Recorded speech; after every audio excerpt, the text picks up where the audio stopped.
Okay, so this is a kind of a little bit blurry picture of a router, but it's a picture of a router. And we're going to go over the different interfaces. And in these videos, we're actually going through all the different ways to get to the other interfaces. So you see right here where like there's this W1, that's bank 1. So if you want to access this serial 1 right here, it'd be 1/1. Over here it's W0. So to access this bank over here, it'd be 0/1. This one's 0/0, and then this one's 1/0. So basically you look at the bank number first, that's the first number, then you have a slash, and then the serial port in that bank that you want to access.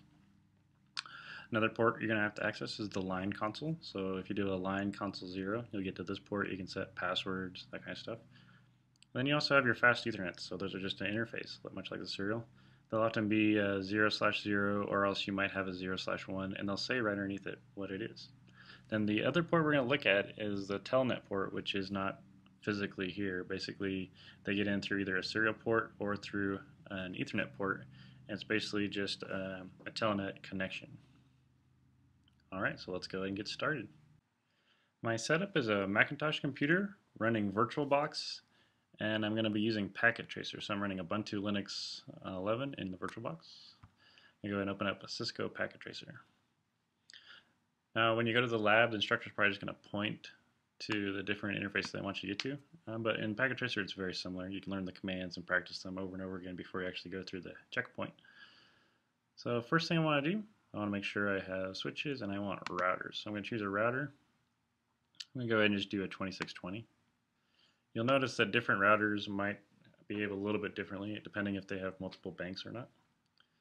But when we double click on that router, okay, so when you open up the double click on the router, you see router 0. You'll notice that there's none of these banks in here. So it has a fast Ethernet port, but it doesn't have any of those serial ports. So we need to go ahead and turn off the router. I'm going to go down to a WIC2T, put that in, and fire the router back up. If I go to the command line, you'll see the process of the router going. It's going to ask if I want to go through the configuration dialog. Say no. Press return. I'm in my router. Now once you're in your router, there's multiple modes. So this mode we're in right here, if I do a question mark, I can do a few commands, but it's very limited. This is user mode.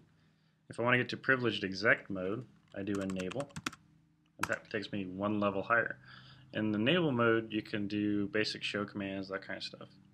Now if I want to configure the entire router, I go config T, and that'll get me into global configuration mode, so I can do host names and global configurations. Alright, let's say your instructor wants you to get to this serial point.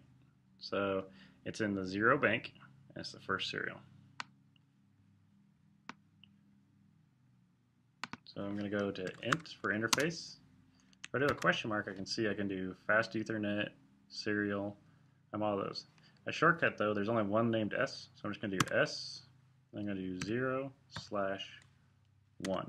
since that's the top one. And I'm in that interface. Alright, let's look at another one. Let's look at the fast Ethernet. So let's say your instructor points to this one right here. I can get back to user mode real quickly by doing an end and an exit. And that takes me to the very start. So I'll go enable, config T, and then I want to get into that fast Ethernet 00. So I'm going to do int fa 0/0. I'm in that interface. Let's say your instructor asks you to get into this port. So you notice that this is a console port. I'm going to go ahead and again do an end, exit. I'm back to user mode. I'm going to say enable, config T, and we want to get into line console 0. And now I'm configuring the line console. So this is the port where you connect directly into the router.